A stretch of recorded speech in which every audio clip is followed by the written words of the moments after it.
Hey everybody, this is Zachary Jeans. Let's keep walking through the Bible. So today is day 420. That's right, we're on episode 420, and we are beginning a new book. We're starting 2 Samuel. Now, 2 Samuel has a lot of drama, just like 1 Samuel. But now we're going to follow the life of David and some of the king's situation and the back and forth that goes on, and it's pretty ugly. It's, life's messy, and authority and worldly power causes people to do all kinds of strange things that, on any given Sunday, you'd say, hey, why are you doing that? But when you're ruling nations and fighting off other nations and vying for power, people act pretty, wrongly at times. So we'll try and sort all that stuff out as we're going through 2 Samuel. Are we going to be able to? No. I think the meditation on David and the kings that follow is one that can take a long time, because in each and every situation, you're seeing both their imperfections as human beings, and then you also see God's providential hand, and God also using just downright wrong people for right reasons, and wrong actions for right reasons, and moving the chessboard of reality around. And that's okay. That's okay, because I think at the core of the message of the Bible is that we're sinful and that God loves us anyway. And when we say sinful, it's not that we had a bad attitude at church. It means there's real awful sin, rebellion against God and other people. So, for God so loved the world that he gave his only son, that whoever believes in him won't die, won't perish. You'll have eternal life, right? So the message is he sent to save sinful people, not basically good people who have bad days. All right. So anyway, hey, get a sip of coffee. That's actually an Americano. I got at the coffee shop where my son is working at church, and it's fun. Yeah, he works there, and I get to kind of go through line, and he hands me the coffee. And if any of you do know me from back in the day, I too worked at a coffee shop. Many adventures working at a coffee shop, 24-hour coffee shop. So love that. So it's cool to see him doing that as well. All right, hey, why don't we stop? Why don't we pray? But afterwards, I want you to hit that pause button. We're going to read chapters 1 through 4. It's a good chunk of text. And of course, we won't read all that out loud. So I do want you to go ahead and take time, read the text, listen to it, pull up an audio version, whatever. Listen to it. Take a minute. Soak it in. We'll go for it, okay? All right. Lord, I love you. God, thanks for your word. Thanks for giving me this opportunity to teach your word. God, I am a sinful person. God, I'm weak and broken, and I don't make great decisions all the time. And but I do want to draw near to you, and I want to make you known today. I want to know you and make you known. God, please protect me, my family, those around me, my friends. God, I just lift up the little sphere of reality that you've given me, and God, just ask for your mercy and your blessing, and God, to bring us through light and truth, Lord. God, I love you. Jesus, you are awesome. You did pay for all my sin. God, you did save me, and you have liberated me in this world. And I see it every day. I see you moving the chess pieces here. So, Lord, I lay all this at your feet. God, we ask that you'd open up our hearts and our minds right now. God, please urge people to read the Bible or listen to it, and then get back with me. It's in your name I pray. Amen. All right. I know the Lord's pushing on you to read. You're like, am I going to do it? Yeah, you're going to do it. Hit that pause button. Read. Come on back. All right. Now, 2 Samuel, verse 1, chapter 1. After the death of Saul, when David had returned from striking down the Amalekites, note that. Who did he go strike down? The Amalekites. David remained 2 days in Ziklag.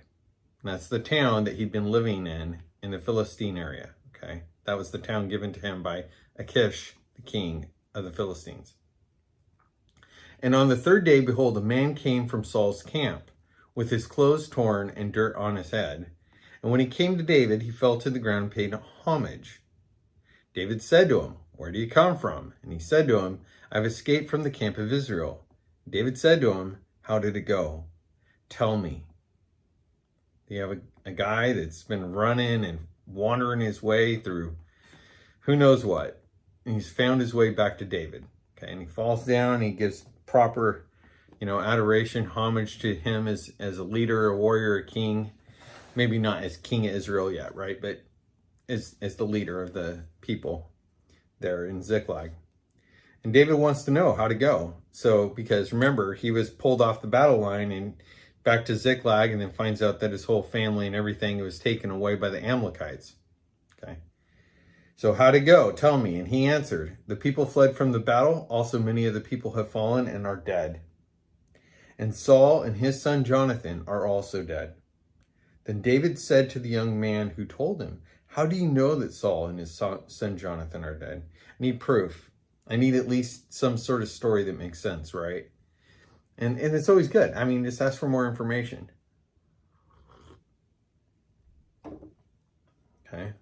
Be a Berean. Yeah. If you've read Acts, you know the Bereans. All right. So, how do you know that Saul and his son Jonathan are dead? And the young man who had told him said, "By chance, I happened to be on Mount Gilboa, and there was Saul leaning on his spear. And behold, the chariots and the horsemen were close upon him. When he looked behind him, he saw me, and he called to me, and I answered, and he said, 'Here I am.' He said to me, 'Who are you?' And I answered him, and I said, 'I am an Amalekite.' And he said to me, 'Stand beside me and kill me, for anguish has seized me. Yet my life still lingers.'" Remember, Saul tried to commit suicide. And for those of you who have experienced surviving a suicide, I'm glad you're alive. And we all are. Okay? But I know that many people who have attempted to take their life because the enemy in their own soul that is languished to the point of wanting death, and then you survive, you have that survivor's guilt. Saul is here. He's fallen literally on his sword, because remember, his sword bearer, basically his number two, is there to carry his armor and this and that, wouldn't kill him. The battle's going really bad. Saul decides it's time to commit suicide and kill himself. He tries to, and he survives, and now he's languishing, and he doesn't even have the strength to kill himself because he's hurt, but he's not dead. God's got a plan for you. God's got a plan for you. May not be some sort of Hollywood movie. It might be, and you don't know. A lot of the victory of life is keeping the faith and loving the people around you and taking the opportunities God gives you in the moment. Okay? So just want to encourage you, if you've been through suicide, if you've had somebody in that situation that's despairing of life, you're loved. You're so loved. Even in this broken, messed up, effed up world, right? You're loved. It's broken, it sucks, and there are people who don't love you, but you are loved by the Lord. And God's got a plan for you. Okay? All right, so this Amalekite, Saul asked him to kill him, right? So he said, "Stand beside me, kill me," this and that. So I stood beside him and I killed him, because I was sure that he could not live after he had fallen. And I took the crown that was on his head, the armlet that was on his arm, and I brought them here to my Lord. This guy thought he was doing the right thing, right? I mean, everybody had heard the whole back and forth between David and Saul by now. Verse 11, then David took hold of his clothes and he tore them, and so did all the men who were with him. And they mourned and wept and fasted until evening for Saul and for Jonathan his son, for the people of the Lord and for the house of Israel, because they had fallen by the sword. It broke them. They mourned even for their enemies, their brothers who they were at war with. It's a good word about unity. Even in the midst of division and conflict, there is an underlying empathy and compassion for other people in their lives. And that at some point, even amidst great division, that there's a brokenness for those people because they're people and they've been hurt and that they've lost and they face the consequences of their decisions. So, yeah, there's no rejoicing in the death of Saul. There's no rejoicing, of course, for David in the loss of Jonathan, or even Israel, all these nations that have been up and after David. And this isn't the end of the conflict or the wars between Judah and Israel. It's not the end. It's only the beginning.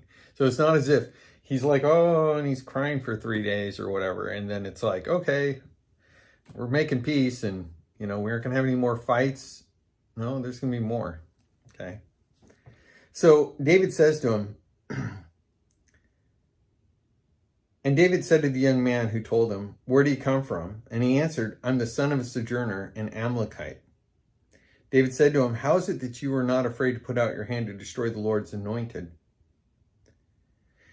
Then David called one of the young men and he said, go execute him. And he struck him down so that he died. And they killed the messenger.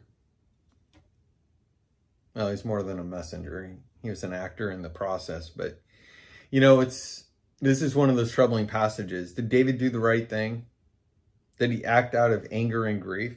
It was the Amalekites as a people that had just taken his family and everyone that was beloved to him, and he had to go fight them.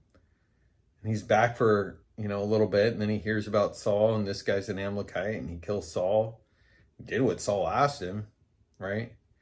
This is one of those weird things where even David's own people had questions. Like, David, yeah, I get it. He's the Lord's anointed Saul. But I kind of think that's off the table right now with this whole back and forth between you and him. Like, he's literally trying to kill you. David wouldn't kill Saul. So, is it okay if Saul had died in battle? Yeah, I guess David's cool with that. He'd still be mad, right? He'd still mourn Saul, even though Saul was trying to kill him. But on the other hand, here's this Amalekite who's offering Saul, even in his just languishing death moments. It's like Boromir up against the tree in Lord of the Rings. And it's like, he's languishing for life, and be like Boromir asking Aragorn to, help him finish his life off, to end the suffering. Now, in the story of the Lord of the Rings, Boromir goes ahead and, he dies without any assistance. He'd been pierced with many arrows. In this case, in a story of Saul, he had already been shot with many arrows, and then he tried to die on his own sword, and that didn't work out. And now he's like languishing, still dying in great pain. And he asked for somebody to help him like step out because he's at the end. And David sees that as a huge offense to the Lord, and he has this young man killed. I'm not going to tell you how to feel about that. I'm not going to tell you how to feel about people if you're a part of the situation where somebody's hanging on for life and they're ready to go, and you're at the hospital and you're a part of the last call to decide whether or not they're taking off life support or, allowed to pass on. I don't know. That's really hard stuff. I'm not telling you how to think about this passage, but this passage stirs that stuff up, stuff to chew on. Okay. I will say though, how do I judge difficult passages like this? I look to see if the scripture rebukes the action. Does it say anything about, is it mute? Is it just silent? Or does it say something positive? Well, let's keep reading. So David said to him, how is it that you're not afraid? And he said, go execute him. And he does. And David, verse 16, said to him, your blood be on your own head. Your own mouth testified against you, saying, I have killed the Lord's anointed. Then David sings a song. He sings a song on behalf of Jonathan and Saul. After this, chapter 2. Oh, so to finish my point, do we get anything there where David's being rebuked by a prophet? Is he being rebuked by the scriptures itself, the author of this book? Is it silent? Yes, it's silent. David speaks. He is a prophet of God. He is the Lord's anointed himself. He is one set apart by God for God's glory. I mean, he's the king that Jesus's line comes through, right? So there is some authority there when he says, hey, Lord said, blood be on your own head. That's where he's coming from. Okay? I'm still looking at it from David's point of view. Is David doing right? I give him the benefit of the doubt that he acted right in this sort of war circumstance. Right? But the Bible's pretty silent. It says neither good nor bad. And sometimes we're called to have all these opinions in the world. Well, what do you think about this? What do you think about that political candidate? What do you think about that person said this on this news show? I don't know. I'm leaning one way. I kind of see something else. I don't know. 72-hour rule. Or maybe 72-week rule. I don't know. Sometimes I'm like, I don't know. I could see something. Could make a judgment here. I don't know. The Bible's silent on this for the most part. Okay? So I won't read the poem. I won't read the song. But he loves he loves Saul in a way. Even though he's a broken man and he was the Lord's anointed, he honors the person in the position. I think we should keep that in mind in politics. And he loves Jonathan as his own brother. Okay. So chapter 2, David inquired of the Lord, shall I go up to any of the cities of Judah? And the Lord said to him, go up. And David said, to which shall I go up? And he said, to Hebron. So David went up there, and his 2 wives also, Ahinoam, Jezreel, and Abigail, the widow of Nabal of Carmel. So this soon-to-be royal family, in a way, right? Before he's anointed king over Israel and Judah. But right now, just sort of leading Judah, or will. And David brought up his men who were with him, every one with his household, and they lived in the towns of Hebron. The men of Judah came over there, and they anointed David king over the house of Judah. So when they told David it was the men of Jabesh Gilead who buried Saul, David sent messengers to the men of Jabesh Gilead and said to him, may you be blessed by the Lord, because you showed this loyalty to Saul, your Lord, and buried him. Now may the Lord show steadfast love and faithfulness to you, and I will do good to you because you have done this thing. Now therefore let your servants' hands be strong and be valiant, for Saul your Lord is dead. The house of Judah has anointed me king over him. So he offers kindness and blessing to those who honored Saul, who might otherwise be opposed to David because they were in opposition, Saul and David, right?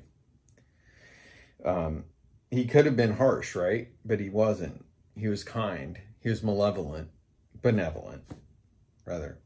So, but Abner, the son of Ner, commander of Saul's army, Abner, remember that, is the commander of Saul's army.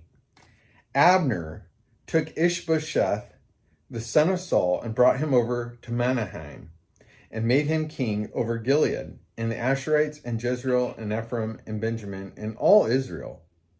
Ish-bosheth, Saul's son, was 40 years old, and when he began to reign over Israel. And he reigned 2 years. But the house of Judah followed David. And the time that David was king in Hebron over the house of Judah was 7 years and 6 months. So the time which he'll be in Hebron versus the time which he'll be in Jerusalem, this is a window of time when he's not yet king over all of Judah and Israel. He's just king over Judah for the most part. So Abner, again, commander of Saul's army, set up this king, Saul's son, Ish-bosheth. And now Abner is going to have some interactions. So Abner, the son of Ner, the servants of Ish-bosheth, the son of Saul, went out to Mahanaim of Gibeon, to Joab, the son of Zeruiah, and the servants of David went out to meet them at the pool of Gibeon. So you have David's commander, Joab, and you have Saul's commander, now Saul being dead, but Ish-bosheth's commander, Abner. So you have Abner and Joab. And they go and they meet, and they sort of have a meeting of the minds. They bring a couple chunks of soldiers with them and go meet by this pool. And they said, hey, got an idea. Why don't we have our young men kind of go and fight for us in sort of like a gladiatorial style battle? Okay. So they arose and they passed over 12 for Benjamin and Ish-bosheth, the son of Saul, and 12 for the servants of David. Each caught his opponent by the head and thrust his sword in his opponent's side, so they fell down. So therefore that place was called Helkath Hazarim, which is at Gibeon. And that means the field of sword edges. And they did that, and they ended up having a horrific battle. Okay. And 3 sons of Zeruiah were there: Joab, Abishai, and Asahel. And Asahel was a swift foot as a wild gazelle, super fast guy. So you have Asahel, can never pronounce that person's name, but Asahel. Okay. Then Abner decided to go ahead and follow him, right? Or rather, it's Asahel is following Abner, right? And Abner's like this mighty warrior, commander of Saul's armies, right? Now Ish-bosheth. And Asahel is following Abner, chasing him down. And he won't turn aside. And Abner's given him every opportunity to turn aside. And he doesn't want to kill him because this is a prominent family member. He's a brother of Joab, the commander of David's armies, like of Judah. Like, this is no, minor soldier. This is an important person in Judah's leadership, right? So he's giving this guy every opportunity. Hey, back off. And he won't. So he takes a spear and he thrusts it behind him, the butt end, and he pushes it all the way through the guy, and he dies. So Joab is pissed, right? And he chases down Abner. And the sun was going down. They came to the hill of Ammah, which lies before Giah, on the way to the wilderness of Gibeon. And the people of Benjamin gathered themselves together behind Abner and became one group and took their stand upon a hill. Then Abner called to Joab. So Judah's pursuing, the Benjamites and basically Saul's side, right? So you got tribe of Benjamin stands with Abner, who's just put the butt of his spear through one of David's commander's brothers. And David's commander, Joab, the brother that's been taking the offense, right, is chasing him down. So Abner calls to Joab, "Shall the sword devour forever? Do you not know that the end will be bitter? How long will it be before you tell your people to turn from the pursuit of their brothers?" Joab says, "As God lives, if you had not spoken, surely the men would not have given up the pursuit of their brothers until the morning." So Joab blew the trumpet, and all the men stopped and pursued Israel no more, nor did they fight anymore. And Abner and his men went all that night through the Arabah. They crossed the Jordan, and marching the whole morning, they came to Mahanaim. Joab returned from the pursuit of Abner, and when he had gathered all the people together there, they were missing from David's servants 19 men besides Asahel. But the servants of David had struck down Benjamin, 360 of Abner's men. They took up Asahel and buried him in the tomb of his father, which is at Bethlehem. And Joab and his men marched all the night, and the day broke upon them in Hebron. So basically he says, look, man, if we keep doing this, you keep hunting it down, it's just going to get worse and worse and worse. And to his point, he was telling Joab basically, you're getting one of us, but we're getting like 10 of you or more, right? 360 dudes fell, for Benjamin's side, but 19 fell for Judah's side. It wasn't going well for him. He's like, look, this is going to be horrible on both sides, but it's going to be worse for you, basically. And it made sense to Joab. But there's a long war, chapter 3, verse 1, between the house of Saul and the house of David. And David grew stronger and stronger, while the house of Saul became weaker and weaker. So same parallel to this little battle, this little conflict, right? 360 dead for, Saul's side, or the remnants of Saul's side, and, 19 dead for David's side. Verse 2, his sons were born to David at Hebron. The first son was Amnon of Ahinoam, Jezreel, and his second, Chileab of Abigail, the widow of Nabal of Carmel. The third was Absalom, son of Maacah, the daughter of Talmai, king of Geshur. And the fourth was Adonijah, son of Haggith. And the fifth was Shephatiah, the son of Abital. And the sixth was Ithream of Eglah, David's wife. These were born to David in Hebron. Now, some of these names will become very famous to us, especially Absalom. While there's a war between the house of Saul and the house of David, Abner was making himself strong in the house of Saul. Again, the commander of Saul's armies. Now, Saul had a concubine whose name was Rizpah, the daughter of Aiah. And Ish-bosheth, that's the king in Saul's place, Ish-bosheth said to Abner, "Why have you gone into my father's concubine? Why'd you have sex with her?" Like, in other words, are you making a play for the throne here? Like, I'm in charge, but you set me up.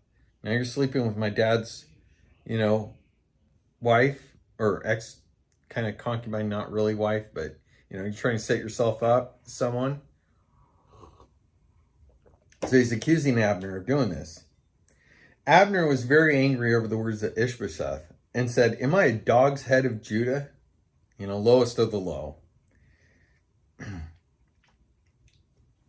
To this day, I keep showing you steadfast love to the house of Saul your father, to his brothers, to his friends. I'm not giving you into the hand of David. Yet you charge me today with a fault concerning this woman. God do it so to Abner, and more also, if I do not accomplish for David what the Lord has sworn to him, to transfer the kingdom from the house of Saul, set up the throne of David for Israel over Judah, from Dan to Beersheba." And Ish-bosheth could not answer Abner another word because he feared him. He done screwed up. He had this incredible commander, and he had every opportunity to have his support, who had established his own throne there. And Ish-bosheth, gets all petty and accuses him over some sort of dating issue in the kingdom. And it's like, you just offended the one guy, dude, that you shouldn't have offended. And he flips Abner. He flips Abner for David. So Abner sent messengers to David on his behalf, saying, "To whom does this land belong? Make your covenant with me, and behold, my hand shall be with you to bring over all Israel to you." And he said, "Good, I will make a covenant with you. But one thing I require of you, that is, you shall not see my face unless you bring Michal, Saul's daughter, when you come to see my face." Now remember, Michal had been given to another man after she'd been already given to David. So David sent messengers to Ish-bosheth, Saul's son, saying, "Give me my wife Michal," so on and so forth. And this other guy, he's just following after her, just crying and lamenting, "You're taking this woman away from me," because it greatly elevated this guy's life, right? When you marry into the kingdom, into leadership, this guy was getting a lot of extras from that relationship. And I don't know that he really loved her or whatever. It was a marriage that Saul just said, "Hey, you're going to marry my daughter now that David's out." So I don't know. Maybe if some of you have been around some higher society stuff and you've seen this stuff where, alliances, relationships are built, arranged marriages even, and there's not a whole lot of real love there. And when the relationship ends, there's sorrow, but it's not really sorrow for losing the other person. They're more like sorrowful because they've lost the position or the opportunities that came with those associations, that relationship, whether it's dating, or marriage. We kind of see this, in modern times with football players and pop stars, basketball players and reality TV queens, where they're getting together, maybe not getting married, but, hooking up, and then, it serves a purpose for a season of time, and then they move on and they start up another one. So anyway, this guy is pretty brokenhearted. I don't know that he's all that brokenhearted about her. That's my opinion. And Abner conferred with the elders of Israel, saying, for some time past you've been seeking David as king over you, and now then bring it about. For the Lord has promised David, saying, by the hand of my servant David, I will save my people Israel from the hand of Philistines, from the hand of all their enemies. Abner also spoke to Benjamin, right, tribe of Benjamin.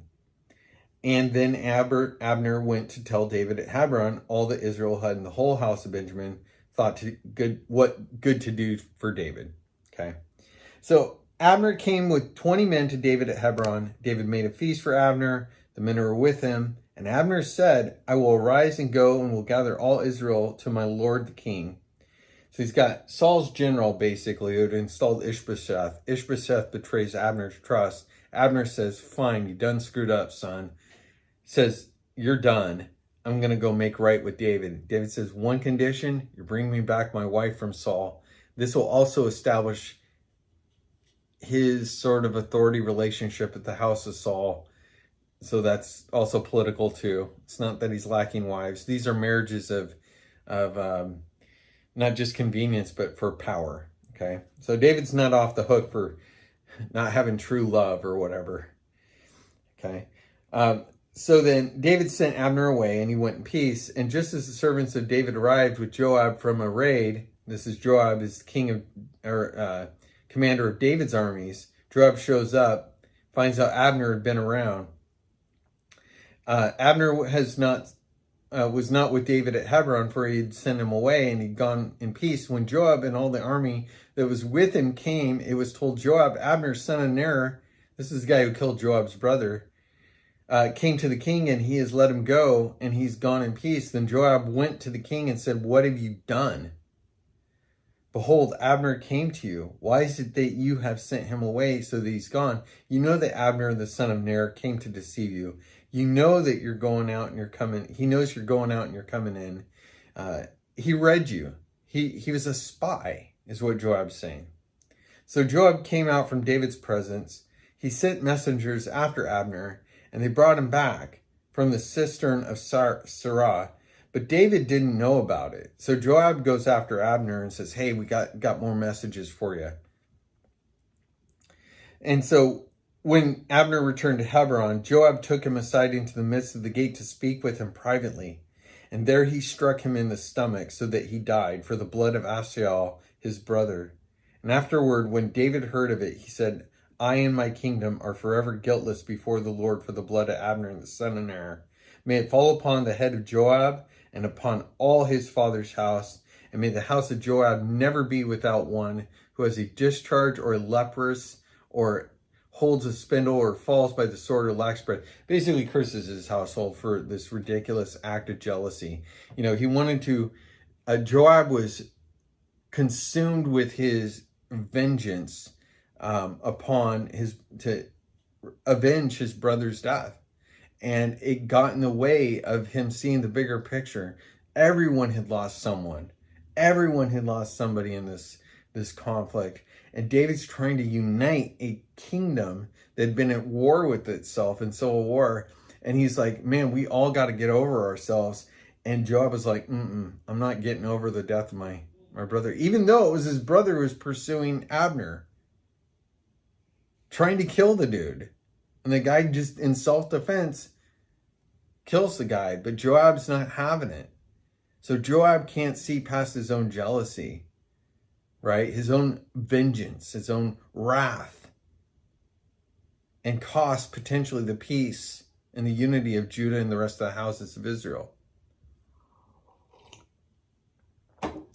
So David says to Joab and to all the people that were near him, tear your clothes, put on sackcloth, mourn for Abner. And King David followed the bier, and they buried Abner at Hebron. And the king lifted up his voice and wept at the grave of Abner, and all the people wept, and the king lamented for Abner. People wept again over him. And the king did all this, and it pleased the people. Now, was he really heartbroken? Sometimes you got to show the right emotion in the right situation, even if you aren't like feeling it, right? And that's what I'm telling you. That's what he told Joab. You better do this. You better do this so you can make right. Now, chapter 4, we won't read all of. And that's why I encourage you to read all these chapters. But the sum of it is that Ish-bosheth now, his opponent, right? The other king, the house of Saul, Saul's son, the guy who Abner is like, look, you screwed up. You messed with the wrong dude, accusing me of sleeping with one of your dad's girls. Like, and Abner tried to basically turn on Ish-bosheth. And now Abner's dead because Joab murdered him. And now Ish-bosheth, he dies. And we have Mephibosheth, one of Saul's, Jonathan's son, Saul's grandson, who had been dropped when he was a little kid and fleeing all this conflict. And David looks to unite again the kingdom. And what does he do? He shows kindness to one of these descendants, even though Ish-bosheth is dead. And the house of Saul will be looking for another descendant of Saul, right? They'll be looking for somebody to anoint king over their faction of Israel to, get behind him and push against David. But so David, who has every right to show, this sort of political power play and have him killed, what does he do? He invites him to sit at his table. And he loves this young man. And this young man loves David. And this act of mercy, this act of grace towards this young man who's got some foot issues, got some, not looked well upon because of his injuries, this young man. So he's looked kind of like less than, and also an enemy of the house of David because he's from the house of Saul. David shows him love. Right? All right. Well, hey, God bless you. I hope this passage speaks to you. I know it does to me. So just trust that God's working in your life. Lay this at his feet. I'll tell you, keep walking, okay? No matter what, you screwed up, messed up big time, messed up a little bit. Keep walking, all right? Walk by faith. God bless you. Bye-bye.